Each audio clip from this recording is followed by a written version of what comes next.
दोस्तों, आज की कहानी का नाम है विक्रम और वेताल के प्रारंभ की कहानी। बहुत पुरानी बात है।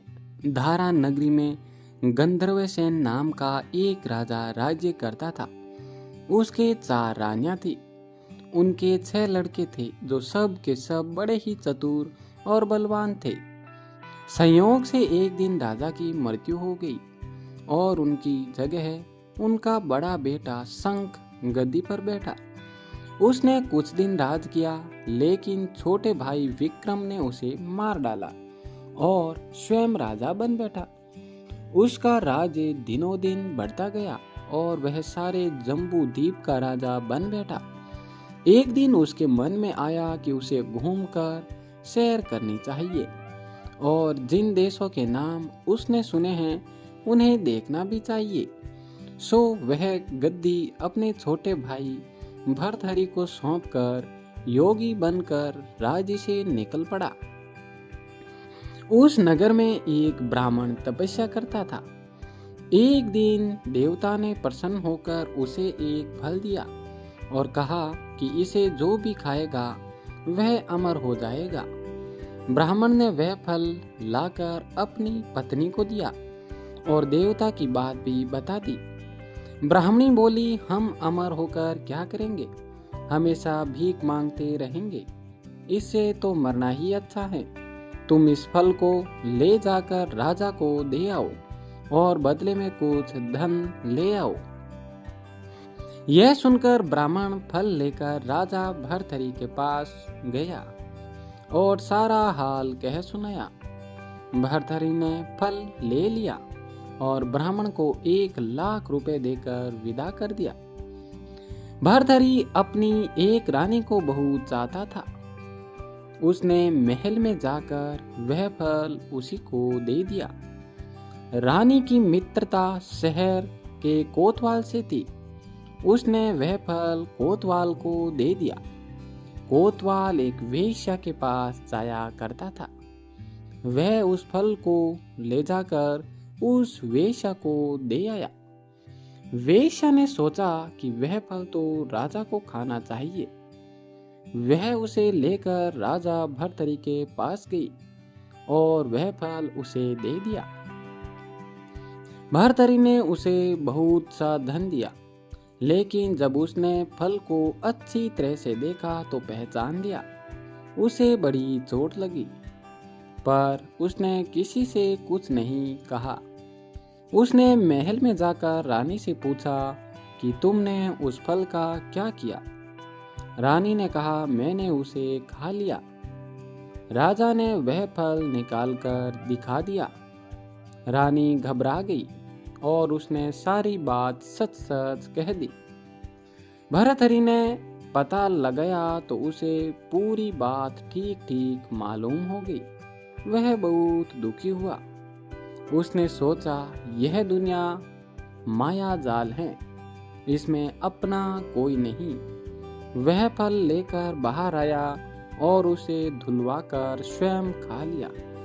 फिर राजपाट छोड़कर योगी का भेष बना जंगल में तपस्या करने चला गया। भर्तहरि के जंगल में चले जाने से विक्रम की गद्दी सूनी हो गई। जब राजा इंद्र को यह समाचार मिला तो उन्होंने एक देव को धारा नगरी की रखवाली के लिए भेज दिया। वह रात दिन वहीं रहने लगा। भर्तहरि के राजपाट छोड़कर वन में चले जाने की बात विक्रम को मालूम हुई तो वह लौटकर अपने देश में आया। आधी रात का समय था। जब वह नगर में घुसने लगा तो देव ने उसे रोका। राजा ने कहा, मैं विक्रम हूँ, यह मेरा राज्य है, तुम रोकने वाले कौन होते हो? देव बोला, मुझे राजा इंद्र ने इस नगर की चौकसी के लिए भेजा है। तुम सच्चे राजा विक्रम हो तो आओ पहले मुझसे लड़ो। दोनों में भयंकर लड़ाई हुई। राजा ने जरा सी देर में देव को पछाड़ दिया। तब देव बोला, हे राजन, तुमने मुझे हरा दिया है, मैं तुम्हें जीवन फल दान देता हूँ। इसके बाद देव ने कहा, राजन, एक नगर और एक नक्षत्र में तुम 3 आदमी पैदा हुए थे। तुमने राजा के घर में जन्म लिया, दूसरे ने तेली के घर में और तीसरे ने कुम्हार के घर। तुम यहाँ का राज्य करते हो। तेली पाताल का राज करता था। कुम्हार ने योग साधकर तेली को मारकर शमशान में पिशाच बना सीरस के पेड़ से लटका दिया है। अब वह तुम्हें मारने की फिराक में है, उससे सावधान रहना। इतना कहकर देव चला गया और राजा महल में आ गया। राजा को वापस आया देख सबको बड़ी खुशी हुई। नगर में आनंद मनाया गया। राजा विक्रम राज करने लगा। एक दिन की बात है कि शांतिशील नाम का एक योगी राजा के पास दरबार में आया और उसे एक फल देकर चला गया। राजा को आशंका हुई कि देव ने जिस आदमी को बताया था कहीं यह वही तो नहीं है।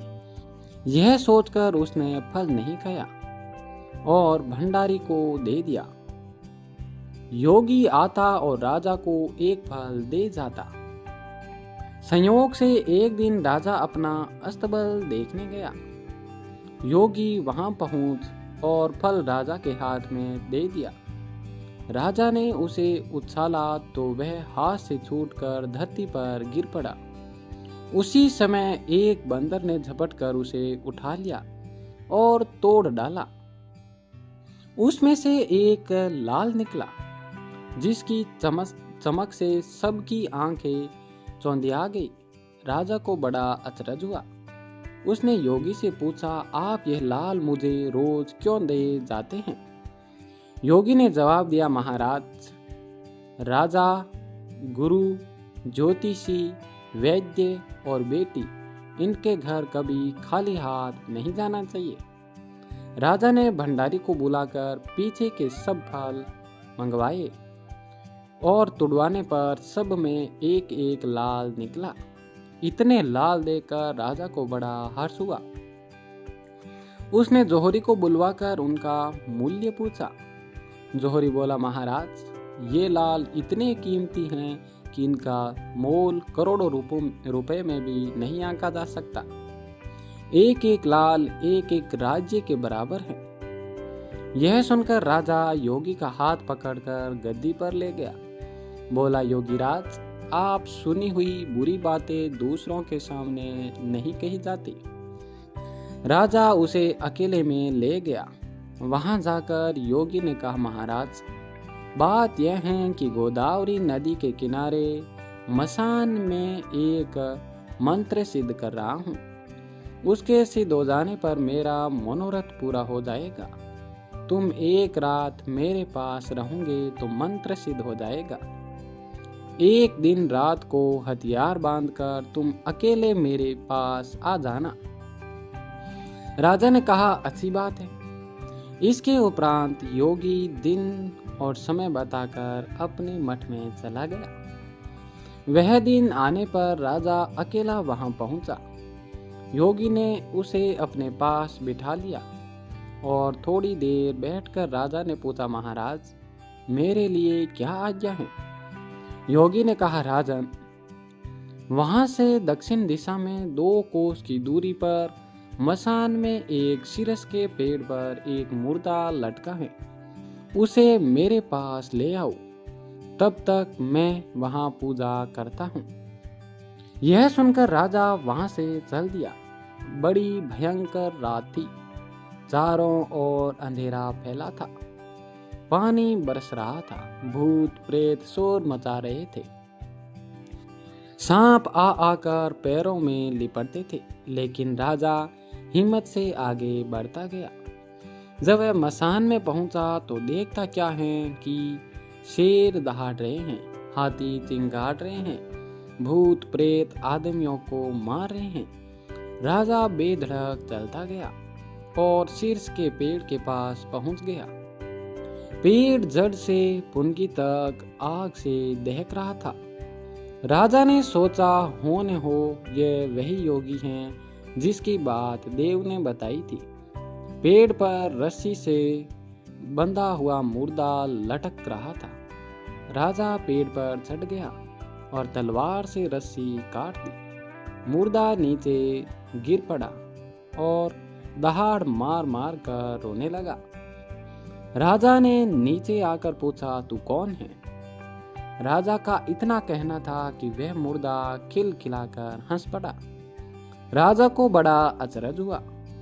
तभी वह मुर्दा फिर पेड़ पर जा लटका।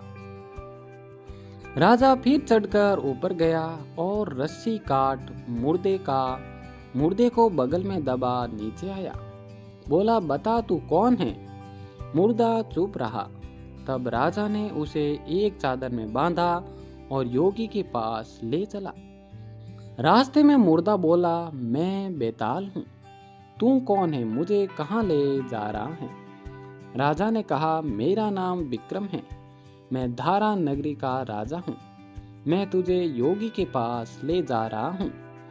बेताल बोला, मैं एक शर्त पर चलूंगा। अगर तू रास्ते में बोलेगा तो मैं लटक कर पेड़ पर जा लटकूंगा। राजा ने उसकी बात मान ली। फिर बेताल बोला, पंडित, चतुर और ज्ञानी, इनके दिन अच्छी अच्छी बातों में बीतते हैं, जबकि मूर्खों के दिन कलह और नींद में। अच्छा होगा कि हमारी राह भली बातों की चर्चा में बीते जाए। तो मैं तुझे एक कहानी सुनाता हूँ, ले सुन। दोस्तों, ये कहानी आगे के एपिसोड में आएगी। अगर यह कहानी पसंद आए तो इसे लाइक, शेयर और सब्सक्राइब करें और ऐसी ही कहानियाँ देखने के लिए अन्नू स्टोरी चैनल को सब्सक्राइब जरूर करें। धन्यवाद।